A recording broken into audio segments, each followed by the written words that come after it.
I know I need to be alone right now, but the last thing I want is to be alone. See, humans are wired to connect with other humans. Whether we like it or not, we're naturally drawn to want to be with one another. And for 26 of my 38 years of life, I've been in relationships with two different people that I loved very much. I grew through my teenage years into early adulthood and all through my 30s. I did all that partnered.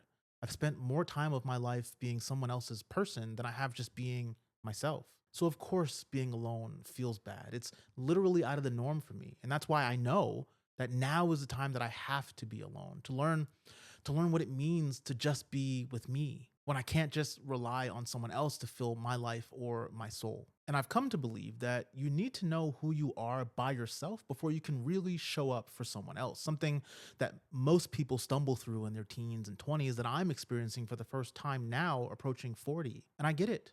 I believe it and I'm trying to do it and it's it's absolutely destroying me and I'm afraid.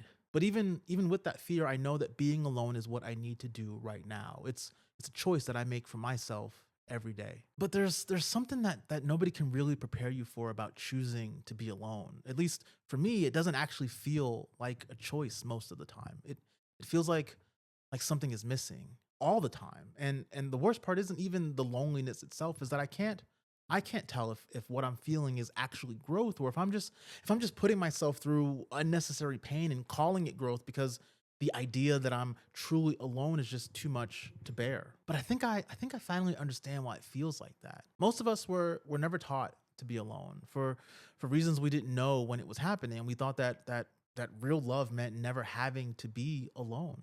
So what happens when you finally try to unlearn that and have to figure out whether this loneliness is breaking you or slowly rebuilding you into something else? See, I grew up in what a lot of people would call a broken family, and I spent my entire childhood chasing this dream of wanting the more nuclear family, the mom, dad, two and a half kids, dog, fucking white picket fence, the whole American dream. So when I eventually started to fall in love with my future ex-wife at 13, I didn't I didn't think the bond that I grew with her was by accident. That relationship became my family. We grew up together. We fell deeper in love year after year and eventually we got married and I loved her genuinely. I loved her completely. Love was never the problem. But my desire to love and be loved in return was so entangled with this need to have that nuclear family that I could never tell where love ended and need began. And I never really thought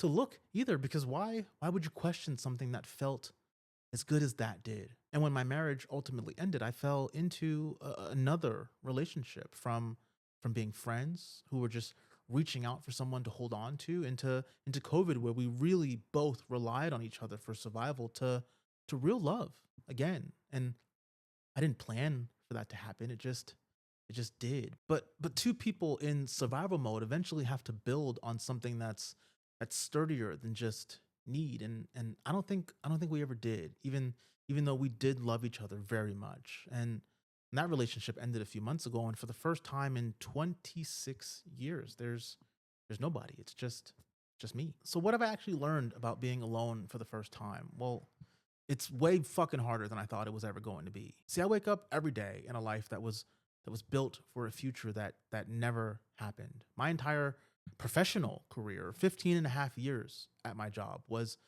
all designed to get me to one place, to have enough time and the financial freedom to build the family that I never had growing up. And in 8 months before I got there, my ex-wife asked for a divorce. And I've been walking through the bones of the life that never was ever since. So sure, I finally got the promotion that I wanted and I reached the top of my professional goal, but I come home to nobody. I come home to this apartment with my cats who are waiting for me, completely unaware that their human is slowly falling apart and all of my friends are getting married and they're having babies and sending their kids off to school and buying houses and they're all doing the things that I thought I would already be doing by now. But I'm just here alone in a life that was built for someone who doesn't exist anymore and that I could not make work with someone else. And I've also developed this intense fear that I'm gonna suddenly drop dead alone in this apartment, that nobody's gonna find me for days, that my cats are gonna go hungry and they're gonna be confused and scared, and I'm just gonna be laying there dead. I think watching my dad go from being my dad to dying in the span of a few weeks really showed me just how short life actually is. So not only am I alone, I'm scared that I'm going to die alone. But what's crazy is that I'm actively choosing this. I'm not doing it because it feels good to come home to this quiet empty box of an apartment, and I'm definitely not doing it because my therapist thinks that it's the right thing for me to do. See,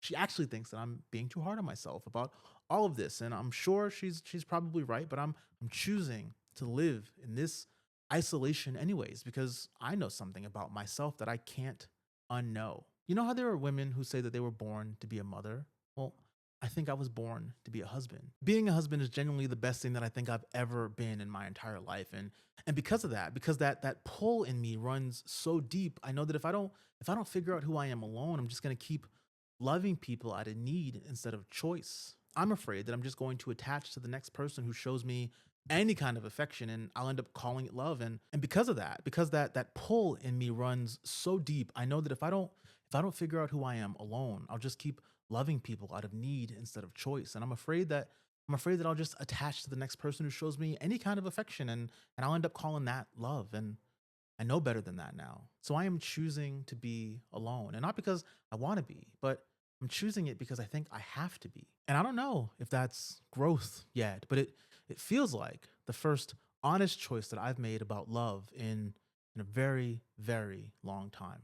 And I am working to be better. I want to become a man who knows that love from other people, as incredible as it is, isn't actually what validates me. That my worth isn't decided by whether someone else chooses me, that I get to decide that all for myself. I want to be a man who is comfortable being alone. And not because I don't want to share my life with somebody. I absolutely do. I want to do that though because I want to be a man that doesn't fear being alone. That's the difference I'm trying to learn from needing someone to feel whole to wanting to share my wholeness with someone instead. I spent 26 years not knowing the difference between those two things, and I think that's cost me a lot more than I've been willing to admit until now. And I don't have it all figured out yet. I don't know what it's going to look like when I'm done, but for the first time in my life, I feel like I'm building something that's just mine, and I truthfully think that that's going to be worth the cost in the end. Anyways, my name is Landon. This is Soul Searching. See you next time.